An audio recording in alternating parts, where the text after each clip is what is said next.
आदमी पार्टी तो मेरा पहला सवाल गरेवाल साहब सीधा सीधा सवाल है कि हुण नवा की है। पहला सारी पुछगिछ हुई है, सारे सवाल जवाब हो चुके ने, सब कुछ ऑन रिकॉर्ड है, दर्ज है, फाइलों च पिया है।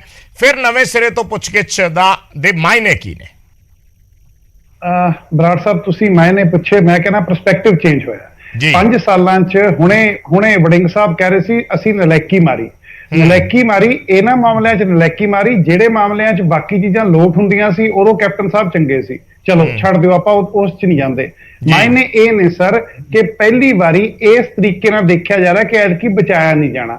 5 ਸਾਲ ਬਚਾਉਣ ਦੀ ਕੋਸ਼ਿਸ਼ ਹੋ ਰਹੀ ਸੀ, ਪਹਿਲੇ 2 ਸਾਲ ਬਚਾਉਣ ਦੀ ਕੋਸ਼ਿਸ਼ ਹੋ ਰਹੀ ਸੀ, ਫਿਰ 5 ਸਾਲ ਬਚਾਉਣ ਦੀ ਕੋਸ਼ਿਸ਼ ਹੋ ਰਹੀ ਸੀ। ਨਲੈਕੀ ਇਹਨਾਂ ਦੀ ਇਹ ਸੀਗੀ ਕਿ ਇਹਨਾਂ ਨੇ ਜਿਹੜੇ ਲੋਕ ਉਹਦੇ ਬਾਰੇ ਸਬੂਤ ਦੇ ਸਕਦੇ ਸੀਗੇ ਉਹਨਾਂ ਨੂੰ ਦੱਬਿਆ, ਉਹਨਾਂ ਨੂੰ ਸਪਰੈਸ ਕੀਤਾ। ਅਸੀਂ ਉਭਾਰ ਕੇ ਲੈ ਆਏ, ਅਸੀਂ ਉਹਨਾਂ ਲੋਕਾਂ ਨੂੰ ਵਿਸ਼ਵਾਸ ਦਿਵਾਇਆ ਕਿ ਤੁਹਾਡੇ ਨਾਲ ਇਨਸਾਫ ਹੋਊਗਾ। ਜਿਹੜੇ ਲੋਕ ਬੋਲਣਾ ਚਾਹੁੰਦੇ ਨੇ ਉਹ ਬੋਲਣ ਦੀ ਹਿੰਮਤ ਰੱਖਦੇ ਨੇ। ਐਂਡ ਇੱਕ ਗੱਲ ਮੈਂ ਸੁਖਬੀਰ ਬਾਦਲ ਜੀ ਬਾਰੇ ਕਹੂੰਗਾ, ਇਹਨਾਂ ਨੂੰ ਜੀਰੇ ਦੀ ਤਰੀਕ ਬੜੀ ਇੰਪੋਰਟੈਂਟ ਲੱਗੀ। ਜੀਰੇ ਦੀ ਤਰੀਕ ਨਾਲੋਂ ਇਹ ਜ਼ਰੂਰੀ ਨਹੀਂ ਮੁੱਦਾ, ਉੱਥੇ ਤਾਂ ਤੁਸੀਂ ਇੱਕ ਵਕੀਲ ਭੇਜ ਕੇ ਵੀ ਸਾਰ ਸਕਦੇ ਸੀ ਕਿ ਕੋਈ ਵੀ ਵਕੀਲ ਇਹ ਗੱਲ ਮੰਨੂਗਾ। ਪਰ ਜਿਹੜਾ ਇੱਕ ਮੁੱਦਾ ਜਿਹਦੇ ਬਾਰੇ ਤੁਸੀਂ ਕਹਿ ਰਹੇ ਹੋ ਕਿ ਅਸੀਂ ਇਨਸਾਫ ਚਾਹੁੰਦੇ ਆ, ਅਸੀਂ ਚਾਹੁੰਦੇ ਆ ਸਹੀ ਹੋਏ, ਜਿਹੜਾ ਤੁਹਾਡੀ ਸਰਕਾਰ ਵੇਲੇ ਹੋਇਆ ਤੁਸੀਂ ਕੀਤਾ ਕੱਖ ਨਹੀਂ, ਤੁਹਾਡੇ ਭਾਈਵਾਲਾਂ ਨੇ ਵੀ 5 ਸਾਲ ਕੱਖ ਨਹੀਂ ਕੀਤਾ। ਬਟ ਤੁਸੀਂ ਕਹਿ ਰਹੇ ਹੋ ਕਿ ਉਹ ਅਸੀਂ ਸਹੀ ਕਰਨਾ ਚਾਹੁੰਦੇ ਆ, ਤੇ ਫਿਰ ਹੀ ਸ਼ੁੱਡ ਬੀ ਮੋਰ ਦੈਨ ਈਗਰ। ਕਹਿੰਦੇ ਮੈਂ ਅਫਸਰਾਂ ਨੂੰ ਫੋਨ ਕੀਤਾ, ਕਦੋਂ ਆਵਾਂ? ਜੇ ਅਫਸਰਾਂ ਨੂੰ ਫੋਨ ਕੀਤਾ ਹੁੰਦਾ ਭਾਈ ਸਾਹਿਬ ਤੁਹਾਨੂੰ ਦੁਬਾਰਾ ਨੋਟਿਸ ਭੇਜਣ ਦੀ ਲੋੜ ਨਾ ਪੈਂਦੀ। ਇਹ ਝੂਠ ਬੋਲਦੇ ਆ ਸਰ, ਇਹ ਡਰੇ ਹੋਏ ਨੇ। they have got lots of skeletons in their closet।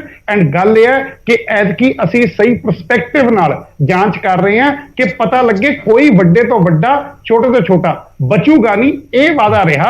And Badal ਸਾਹਿਬ ਨੂੰ ਮੈਂ ਬੇਨਤੀ ਕਰੂੰਗਾ, ਜੇ ਇੰਨੇ ਓਨੈਸਟ ਤੇ ਇੰਨੇ ਈਗਰ ਨੇ ਤਾਂ ਪਲੀਜ਼ ਕੱਲ ਸਵੇਰੇ ਆਪ ਜਾ ਕੇ ਤੁਸੀਂ ਦਫ਼ਤਰ ਜਾ ਕੇ ਘੰਟੀ ਮਾਰੋ ਕਿ ਲਓ ਸਰ ਮੈਂ ਆ ਗਿਆ ਗੱਲ ਕਰਨ ਨੂੰ। ਤੁਹਾਨੂੰ ਤਾਂ ਸਾਨੂੰ ਦੂਜੀ ਵਾਰੀ ਸਮਨ ਭੇਜਣਾ ਪੈ ਰਿਹਾ ਸਰਕਾਰ ਨੂੰ। ਤੁਸੀਂ ਗੱਲਾਂ ਕੀ ਕਰਦੇ ਹੋ ਕਿ ਮੈਂ ਫੋਨ ਕੀਤਾ ਅਫਸਰਾਂ ਨੂੰ, ਮੈਂ ਕਦੋਂ ਆਵਾਂ? ਤੁਸੀਂ ਧਮਕੀਆਂ ਦਿੱਤੀਆਂ। ਚਲੋ ਕਲੀਅਰ ਸਾਹਿਬ ਬੈਠੇ ਨੇ, ਕਲੀਅਰ ਸਾਹਿਬ ਬੈਠੇ ਨੇ, ਜਵਾਬ ਲੈ ਲੈਣੇ ਆ। ਕਲੀਅਰ ਸਾਹਿਬ ਬੈਠੇ, ਕਲੀਅਰ ਸਾਹਿਬ ਜਵਾਬ ਦੇ ਦਿਓ ਮਾੜਾ ਜਿਹਾ, ਫਿਰ ਮੈਂ ਕਾਂਗਰਸ ਤੇ ਜਾਣਾ ਹੈ। ਜੀ ਮਕਸਦ ਬਿਲਕੁਲ ਸਾਫ਼ ਹੈ। ਤੁਸੀਂ ਮਕਸਦ ਪੁੱਛਦੇ ਸੀ, ਮਕਸਦ ਸਾਫ਼ ਹੈ। ਜਦੋਂ ਚੋਰਾਂ ਦੀ ਚੋਰੀ ਫੜੀ ਗਈ, ਐਕਸਾਈਜ਼ ਪਾਲਿਸੀ ਦਾ ਘੁਟਾਲਾ ਸਾਹਮਣੇ ਆ ਗਿਆ 500 ਕਰੋੜ ਦਾ, ਫਿਰ ਸਰਕਾਰੀ ਤੰਤਰ ਐਕਟੀਵੇਟ ਹੋ ਗਿਆ। ਫਿਰ ਉਹੀ ਪੁਰਾਣੀਆਂ ਗੱਲਾਂ ਕਿ ਜੀ ਇੱਕ ਜਾਂਚ ਚੱਲ ਰਹੀ ਹੈ ਜਿਸ ਸਰਦਾਰ ਸੁਖਬੀਰ ਸਿੰਘ ਬਾਦਲ ਨੂੰ ਸੰਮਨ, ਉਹ ਸੰਮਨ ਜਿਹੜਾ ਕਦੇ ਸਰਵੇ ਨਹੀਂ ਕਰਾਇਆ ਗਿਆ, ਉਹ ਸੰਮਨ ਜਿਹੜਾ ਕਿ ਮੀਡੀਆ ਨੂੰ ਸਰਕੂਲੇਟ ਕੀਤਾ ਔਰ ਸਰਦਾਰ ਸੁਖਬੀਰ ਸਿੰਘ ਬਾਦਲ ਨੂੰ ਪਰਸਨਲੀ ਸਰਵੇ ਨਹੀਂ ਕਰਾਇਆ। ਔਰ ਜਿਹੜੀ ਗੱਲ ਅਜੇ ਬਾਬ ਗਰੇਵਾਲ ਸਾਹਿਬ ਕਹਿੰਦੇ ਨੇ ਕਿ ਜੀ ਸਰਕਾਰ ਨੇ ਸੰਮਨ ਭੇਜਿਆ, ਬਿਲਕੁਲ ਸਹੀ ਗੱਲ ਕਹਿੰਦੇ ਨੇ। ਇਹ ਐਸਆਈਟੀ ਦਾ ਸੰਮਨ ਨਹੀਂ, ਆਪ ਹੀ ਮੰਨ ਗਏ ਨਾ ਸਰਕਾਰ ਨੇ ਸੰਮਨ ਭੇਜਿਆ। ਸੋ ਕੋਈ ਗੱਲ ਨਹੀਂ, ਆਮ ਆਦਮੀ ਪਾਰਟੀ ਦੀ ਸਰਕਾਰ ਨੇ ਜੇ ਸੰਮਨ ਭੇਜਿਆ ਤਾਂ ਸਰਕਾਰ ਦਾ ਜਿਹੜਾ ਤੰਤਰ ਸਾਡੇ ਖਿਲਾਫ ਲੱਗਿਆ ਉਹਦਾ ਜਵਾਬ ਦਵਾਂਗੇ, ਅੱਗੇ ਵੀ ਦਿੱਤਾ ਹੁਣ ਵੀ ਦਵਾਂਗੇ। ਪਰ ਵਿਜੇ ਜੀ ਮੇਰਾ ਇੱਕ ਸਵਾਲ ਹੈ ਇਹਨਾਂ ਨੂੰ ਕਿ ਇਹ ਜਿਹੜੀਆਂ ਜਾਂਚਾਂ ਦੀ ਗੱਲ ਕਰਦੇ ਨੇ, ਦੇਖੋ ਬੇਅਦਬੀਆਂ ਦੀ ਜਾਂਚ ਮੁਕੰਮਲ ਹੋ ਗਈ, ਭਗਵੰਤ ਮਾਨ ਨੇ ਫਾਈਨਲ ਰਿਪੋਰਟ ਦੇਤੀ, ਸ਼੍ਰੋਮਣੀ ਅਕਾਲੀ ਦਲ ਦਾ ਕੋਈ ਨਾਮ ਨਹੀਂ। ਬਹਿਬਲ ਕਲਾਂ ਦੇ ਵਿੱਚ ਚਲਾਨ ਪੇਸ਼ ਹੋ ਚੁੱਕੇ ਨੇ, ਪੁਲਿਸ ਵਾਲਿਆਂ ਦੀ ਟ੍ਰਾਇਲ ਚੱਲ ਰਹੀ ਹੈ। ਔਰ ਜਿਹੜਾ ਕੋਟਕਪੂਰਾ ਹੈ ਉੱਥੇ ਐਸਡੀਐਮ ਸਾਹਿਬ ਕਹਿੰਦੇ ਜੀ ਮੈਂ ਗੋਲੀ ਚਲਾਉਣ ਦੇ ਹੁਕਮ ਦਿੱਤੇ ਨੇ, ਲਾਅ ਐਂਡ ਆਰਡਰ ਨੂੰ ਦੇਖ ਕੇ ਦਿੱਤੇ ਨੇ, ਪਰ ਇਹ ਕਹਿੰਦੇ ਨਹੀਂ ਜੀ ਤੁਸੀਂ ਚਾਹੇ ਕਹਿੰਦੇ ਹੋ ਕਿ ਦਿੱਤੇ ਨੇ ਪਰ ਸਾਡਾ ਮਕਸਦ ਪੋਲੀਟੀਕਲ ਹੈ, ਅਸੀਂ ਤਾਂ ਸਰਦਾਰ ਸੁਖਬੀਰ ਸਿੰਘ ਬਾਦਲ ਨੂੰ ਸੰਮਨ ਕਰਨਾ ਹੈ। ਤੇ ਅੱਜ ਮੈਨੂੰ ਬਾਬ ਗਰੇਵਾਲ ਸਾਹਿਬ ਜਵਾਬ ਦੇ ਦੇਣ ਔਰ ਕੁਲਦੀਪ ਧਾਲੀਵਾਲ ਸਾਹਿਬ ਜਵਾਬ ਦੇ ਦੇਣ, ਜਿਹੜੇ ਬਹੁਤ ਵੱਡੀਆਂ ਗੱਲਾਂ ਕਰਦੇ ਨੇ ਕਿ ਜਿਹੜੀ ਫਿਰ ਪਟਿਆਲੇ ਗੋਲੀ ਚੱਲੀ ਹੈ, ਕੁਲਦੀਪ ਧਾਲੀਵਾਲ ਸਾਹਿਬ ਤੁਸੀਂ ਗਵਾਹ ਬਣ ਜਾਓ, ਫਿਰ ਉਹ ਵੀ ਤਾਂ ਮੁੱਖ ਮੰਤਰੀ ਦੇ ਹੁਕਮਾਂ ਤੇ ਚੱਲੀ ਹੈ। ਜਿੱਥੇ ਐਸਐਸਪੀ ਨੇ AK-47 ਚਲਾਈ ਹੈ, ਐਸਐਸਪੀ ਨੂੰ ਤੁਸੀਂ ਉੱਥੋਂ ਬਦਲਿਆ, ਫਿਰ ਉਹ ਮੁੱਖ ਮੰਤਰੀ ਦੇ ਹੁਕਮ ਤੇ ਚੱਲੀ ਹੈ। ਬੁਲਾਓ ਮੁੱਖ ਮੰਤਰੀ ਨੂੰ, ਕਰੋ ਇਨਵੈਸਟੀਗੇਸ਼ਨ।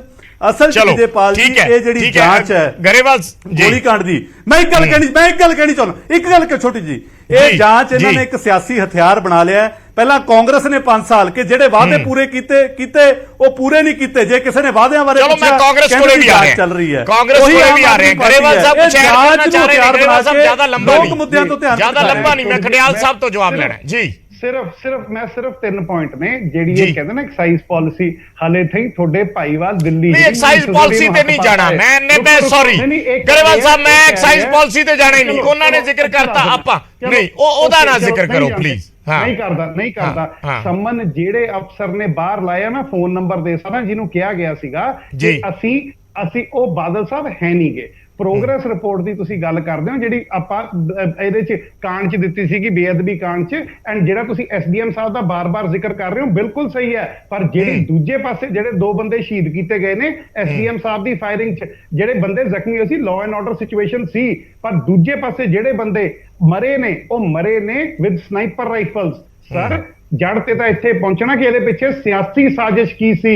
ਸਿਆਸੀ ਸਾਜ਼ਿਸ਼ ਇਹ ਸੀ ਕਿ ਤੁਸੀਂ ਪੰਜਾਬ ਦਾ ਮਾਹੌਲ ਖਰਾਬ ਕਰਕੇ ਇਲੈਕਸ਼ਨ ਰਿਜ਼ਲਟ ਬਦਲਣਾ ਚਾਹੁੰਦੇ ਸੀ, ਤੁਸੀਂ ਆਪਣੇ ਭਾਈਵਾਲ ਲੈਣ ਚਾਹੁੰਦੇ ਸੀ। ਉਹ ਭਾਈਵਾਲ ਆਏ ਤੇ ਉਹਨਾਂ ਨੇ 5 ਸਾਲ ਤੁਹਾਨੂੰ ਬਚਾਇਆ, ਪਰ ਪੰਜਾਬ ਦੇ ਲੋਕ ਅੱਜ ਬਹੁਤ ਗਰੇਵਾਲ ਸਾਹਿਬ ਨੂੰ ਕਹਿਣਾ ਚਾਹੁੰਦਾ ਬਰਾੜ ਸਾਹਿਬ ਕਿ ਐਸਆਈਟੀ ਇਨਵੈਸਟੀਗੇਸ਼ਨ ਕਰ ਰਹੀ ਹੈ ਕਿ ਗਰੇਵਾਲ ਸਾਹਿਬ ਤੇ ਆਮ ਆਦਮੀ ਪਾਰਟੀ ਕਰ ਰਹੀ ਹੈ। ਇਹ ਬਰਾੜ ਸਾਹਿਬ ਮੈਨੂੰ ਦੱਸ ਦਿਓ। ਚਲੋ ਮੈਂ ਖੜਿਆਲ ਸਾਹਿਬ ਕੋਲੇ ਆ ਰਹੇ ਹਾਂ ਜੀ ਕਿ ਜਿਹੜੀ ਐਸਆਈਟੀ ਇਨਵੈਸਟੀਗੇਸ਼ਨ ਹੈ ਉਹ ਗਰੇਵਾਲ ਸਾਹਿਬ ਨੂੰ ਸਾਰੀ ਪਤਾ ਕੀ ਹੋ ਰਹੀ ਹੈ। ਅੱਗੇ ਗੱਲ ਕਰਦੇ ਗਰੇਵਾਲ ਸਾਹਿਬ ਕਰ ਰਹੇ ਨੇ, ਆਮ ਆਦਮੀ ਪਾਰਟੀ ਸਾਹਿਬ ਆਪਾਂ ਅੱਗੇ ਗੱਲ ਕਰਦੇ। ਖੜਿਆਲ ਸਾਹਿਬ ਦੋ ਹੋਰ ਮਹਿਮਾਨ ਵੀ ਨੇ, ਉਹਨਾਂ ਨੂੰ ਵੀ ਆਪਣੇ ਵਿਚਾਰ ਰੱਖ ਲੈਣ ਦਿਓ ਪਲੀਜ਼। ਖੜਿਆਲ ਸਾਹਿਬ ਦੇਖੋ, ਪਹਿਲੀ ਗੱਲ ਇਹ ਜੀ ਜਸਟਿਸ ਜ਼ੋਰਾ ਸਿੰਘ ਕਮਿਸ਼ਨ ਬਣਿਆ ਸੀਗਾ ਤੇ ਜਸਟਿਸ ਜ਼ੋਰਾ ਸਿੰਘ ਜੀ ਨੇ ਬਾਅਦ ਦੇ ਵਿੱਚ ਦੱਸਿਆ ਵੀ ਜਿਹੜੇ ਫਾਇਰਿੰਗ ਇਨਸੀਡੈਂਟਸ ਹੈ ਤੇ ਬੇਅਦਬੀ ਮਾਮਲਾ ਹੈ, ਇਹ ਦੋਵਾਂ ਦੇ ਵਿੱਚ ਜਿਹੜੀ ਇਨਵੈਸਟੀਗੇਸ਼ਨ ਹੈ ਉਹ ਸਹੀ ਤਰੀਕੇ ਨਾਲ ਨਹੀਂ ਹੋਈ ਬਾਈ ਐਸਏਡੀ ਬੀਜੇਪੀ ਰਜੀਮ।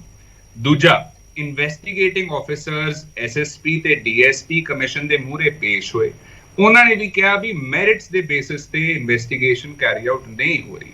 ਸਾਡੀ ਸਿਰਫ ਇੰਨੀ ਅਪੀਲ ਹੈ ਸ਼੍ਰੋਮਣੀ ਅਕਾਲੀ ਦਲ ਨੂੰ, ਜੇ ਤੁਸੀਂ ਕਹਿੰਦੇ ਹੋ ਵੀ ਕੁਝ ਕੀਤਾ ਨਹੀਂ, ਕੁਝ ਲੈਣ ਦੇਣ ਨਹੀਂ ਹੈ, ਤਾਂ ਵੋਲੰਟੈਰਲੀ ਜਾ ਕੇ ਉੱਥੇ ਅਸਿਸਟ ਕਰੋ ਸਿਟ ਨੂੰ।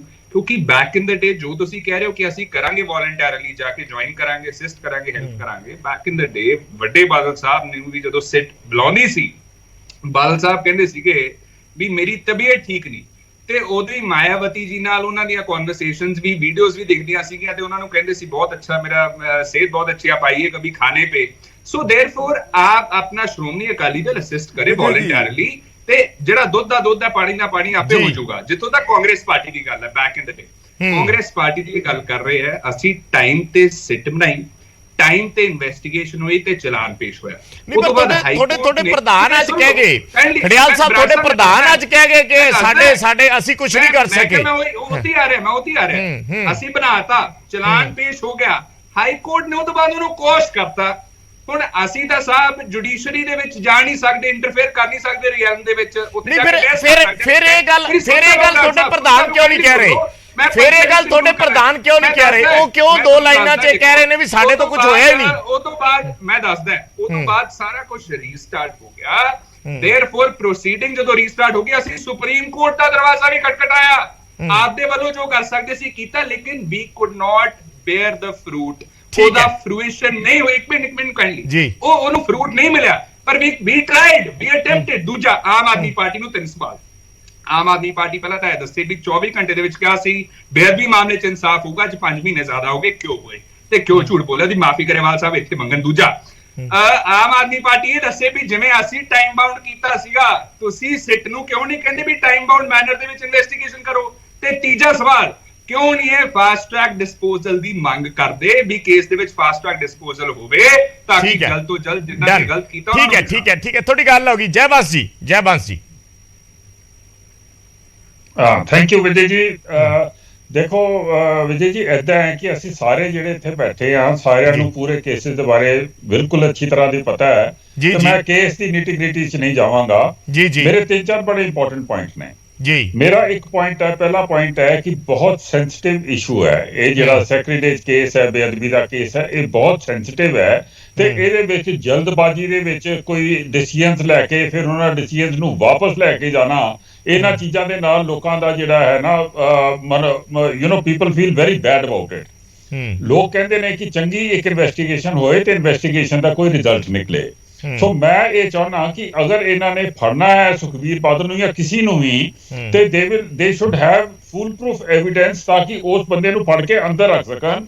ਤੇ ਅਦਰਵਾਈਜ਼ ਇਹ ਸੋਚਿਆ ਜਾਏਗਾ ਕਿ ਇਹ ਜੋ ਕਹਿ ਰਹੀ ਹੈ ਸ਼੍ਰੋਮਣੀ ਅਕਾਲੀ ਦਲ ਕੀ ਇਹਦੇ ਸਿਆਸਤ ਕਿਹੜੀ ਜਾ ਰਹੀ ਹੈ, ਰਾਜਨੀਤੀ ਹੈ, ਤੇ ਇਹਦੇ ਸੈਂਸਿਟਿਵ ਕੇਸ ਦੇ ਵਿੱਚ ਐਸੀ ਰਾਜਨੀਤੀ ਖੇਡਣੀ ਮੇਰੇ ਹਿਸਾਬ ਦੇ ਨਾਲ ਤੇ ਬਿਲਕੁਲ ਠੀਕ ਨਹੀਂ ਹੈ। ਤੁਸੀਂ ਜੈਬੰਸ ਜੀ, ਮੇਰਾ ਤੁਹਾਡੇ ਤੋਂ ਸਿੱਧਾ ਸਵਾਲ ਹੈ, ਨਾਲ ਚੱਲਣਾ ਪਏਗਾ। ਇੱਕ ਸੈਕਿੰਡ, ਚਲੋ ਆਮ ਆਦਮੀ ਪਾਰਟੀ ਨੇ ਹੁਣ ਕਿਸ ਤਰੀਕੇ ਨਾਲ ਇਨਵੈਸਟੀਗੇਸ਼ਨ ਕਰਨੀ ਹੈ ਉਹਨਾਂ ਨੇ ਦੇਖਣਾ।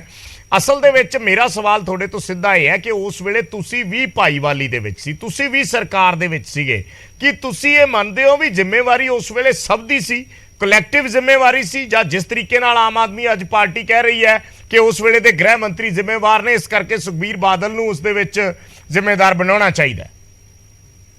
ਵਿਜੇ ਜੀ ਦੇਖੋ, ਜਦੋਂ ਗਵਰਨਮੈਂਟ ਦੀ ਕੋਈ ਕੇਸ ਹੁੰਦੀ ਹੈ ਨਾ, ਜਦੋਂ ਕੋਈ ਪੋਲੀਟੀਕਲ ਇਸ਼ੂ ਹੁੰਦਾ ਹੈ, ਉਹਦੇ ਵਿੱਚ ਕਲੈਕਟਿਵਲੀ ਜਿਹੜੀ ਪਾਰਟੀ ਹੈ ਤੇ ਕੋਲੀਸ਼ਨ ਉਹਦੇ ਵਿੱਚ ਇਨਵੋਲਵ ਹੁੰਦੀ ਹੈ। ਇਹ ਇੱਕ law and order the case ਹੈ ਤੇ ਲਾਅ ਐਂਡ ਆਰਡਰ ਕੇਸ ਦੇ ਵਿੱਚ ਆਪਣੇ ਅਬਾਬ ਗਰੇਵਾਲ ਜੀ ਇਜ਼ ਵੈਰੀ ਰਾਈਟ। ਉਹਦੇ ਵਿੱਚ ਜਿਹੜਾ ਐਗਜ਼ੈਕਟਿਵ ਅਥਾਰਟੀ ਹੈ ਹੋਮ ਮਿਨਿਸਟਰ, ਤੇ ਹੋਮ ਮਿਨਿਸਟਰ ਦੇ ਥੱਲੇ ਪੂਰੀ ਜਿਹੜੀ ਲਾਈਨਅਪ ਹੈਗੀ ਹੈ ਪੁਲਿਸ ਫੋਰਸ ਦੀ, ਨਾਲ ਐਸਡੀਐਮ ਐਂਡ ਐਡਮਿਨਿਸਟ੍ਰੇਸ਼ਨ, ਉਹਨਾਂ ਦੀ ਜਵਾਬਦਾਰੀ ਹੈਗੀ ਜ਼ਿਆਦਾ ਹੈ। ਅਸੀਂ ਮਤਲਬ ਇਹ ਕੋਈ ਪਾਲਿਸੀ ਡਿਸੀਜਨ ਨਹੀਂ ਸੀਗੀ ਦੋਨੋਂ ਪਾਰਟੀਆਂ ਦੀ ਇਕੱਠੀ ਮਿਲ ਕੇ ਕਿ ਅਸੀਂ ਬਹਿਬਲ ਕਲਾ ਦੇ ਵਿੱਚ ਫਾਇਰਿੰਗ ਕਰਾਣੀ ਹੈ। ਸੋ ਦੈਟ ਡਿਫਰੈਂਸ ਜੋ ਹੈ ਇਹਨਾਂ ਦੋਨਾਂ ਚੀਜ਼ਾਂ ਦੇ ਵਿੱਚ, ਇਹ ਪਤਾ ਕਰਨਾ ਬਹੁਤ ਜ਼ਰੂਰੀ ਹੈ। ਦੂਸਰੀ ਗੱਲ ਜਿਹੜੀ ਮੇਰੇ ਤੁਹਾਡੇ ਕੁਐਸਚਨ ਤੋਂ ਪਹਿਲੇ ਮੈਂ ਇਹ ਕਰਨੀ ਸੀਗੀ ਕਿ ਇਹ ਜਿਹੜਾ ਪੋਲੀਟੀਕਲ ਵੈਂਡੇਟਾ ਦੀਆਂ ਗੱਲਾਂ ਅਸੀਂ ਹਮੇਸ਼ਾ ਕਰ ਦਿੰਦੇ ਆ। ਜਦੋਂ ਵੀ ਕੋਈ ਲੀਡਰ ਫੜਿਆ ਜਾਂਦਾ ਹੈ ਤੇ ਅਸੀਂ ਦੂਸਰੀਆਂ ਪਾਰਟੀਆਂ, ਜਿਹੜੇ ਪਾਰਟੀ ਦਾ ਲੀਡਰ ਫੜਿਆ ਜਾਂਦਾ ਉਹ ਪੋਲੀਟੀਕਲ ਵੈਂਡੇਟਾ ਤੇ ਆ ਜਾਂਦਾ ਹੈ। ਤੁਸੀਂ ਕੋਈ ਠੋਸ ਚੀਜ਼ ਰੱਖੋ, ਆਪਣਾ ਜੋ ਵੀ ਇਹ ਨਹੀਂ ਕਿ ਸਬ ਜੁਡੀਸ ਮੈਟਰ ਹੈਗਾ, ਤੇ ਉਹ let the court and the police do their job. ਉਹਨਾਂ ਦੀ ਜੌਬ ਦੇ ਵਿੱਚ ਅੱਗੇ ਐਵੇਂ ਅੜਚਨਾ ਪਾਉਣ ਦੀ ਕੋਸ਼ਿਸ਼ ਤੇ ਪੋਲੀਟੀਕਲ ਪ੍ਰੈਸ਼ਰ ਲਿਆਉਣ ਦੀ ਨਾ ਕੋਸ਼ਿਸ਼ ਕਰੋ। ਇਹ ਗੱਲ ਆਮ ਆਦਮੀ ਪਾਰਟੀ ਨੂੰ ਵੀ ਅਪਲਾਈ ਕਰਦੀ ਹੈ। ਹਾਂ, ਉਹੀ ਮੈਂ ਕਹਿਣ ਲੱਗਿਆ ਸੀ, ਇਹ ਤਾਂ ਸਾਰੇ ਹੀ ਕਹਿ ਰਹੇ ਨੇ। ਇਹ ਤੇ ਆਮ ਆਦਮੀ ਪਾਰਟੀ ਕਹਿ ਰਹੀ ਹੈ ਵੀ ਦਿੱਲੀ 'ਚ ਸਾਡੇ ਨਾਲ ਪੋਲੀਟੀਕਲ ਵੈਂਡੇਟਾ ਹੋ ਰਿਹਾ। ਨਹੀਂ ਤੇ ਉਹ ਗਲਤ ਹੈ ਨਾ। ਉਹੀ ਤੇ ਮੇਰਾ ਪੁਆਇੰਟ ਹੈ ਕਿ ਜਿੱਥੇ ਵੀ ਕੋਈ ਕਿਸੇ ਨੂੰ ਫੜਿਆ ਜਾਂਦਾ ਹੈ, ਉਹਨੂੰ ਬੰਦੇ ਨੂੰ ਲਾਅ ਨੂੰ ਰਿਸਪੈਕਟ ਕਰਨਾ ਚਾਹੀਦਾ ਹੈ, ਤੇ ਲਾਅ ਨੂੰ ਰਿਸਪੈਕਟ ਕਰਕੇ ਤੇ ਜੋ ਪੁਲਿਸ ਦੇ ਕੰਮ ਦੇ ਵਿੱਚ ਪੋਲੀਟੀਕਲ ਪ੍ਰੈਸ਼ਰ ਪਾਉਣ ਦੀ ਕੋਸ਼ਿਸ਼ ਨਹੀਂ ਕਰਨੀ ਚਾਹੀਦੀ। ਇਹ ਜਿਹੜਾ ਹੈ ਆਮ ਆਦਮੀ ਪਾਰਟੀ ਨੂੰ ਸਭ ਤੋਂ ਜ਼ਿਆਦਾ ਸਮਝਣਾ ਚਾਹੀਦਾ, ਕਿਉਂਕਿ ਸਭ ਤੋਂ ਜ਼ਿਆਦਾ ਸ਼ੋਰ ਇਹੋ ਹੀ ਪਾਉਂਦੇ ਨੇ। ਜੀ ਗਰੇਵਾਲ ਸਾਹਿਬ ਜਵਾਬ ਦੇ ਦਿਓ। ਜੀ ਦੇਖੋ ਬਾਬਾ ਇਕੱਠੇ ਹੋ ਗਏ ਸਵਾਲ। ਬਿਲਕੁਲ ਮੈਂ ਲਿਖੇ ਹੋਏ ਜੀ ਜਿਹੜੇ ਸਵਾਲ ਮੈਂ ਲਿਖੇ ਹੋਏ ਨੇ। ਪਹਿਲੀ ਗੱਲ, ਅਸੀਂ ਬਾਰ-ਬਾਰ ਇਹ ਕਹਿੰਦੇ ਤੁਸੀਂ ਜਿਹਨੂੰ ਵੀ ਵਰਤਣਾ ਵਰਤੋ, ਅਸੀਂ ਕੋਆਪਰੇਟ ਕਰਾਂਗੇ।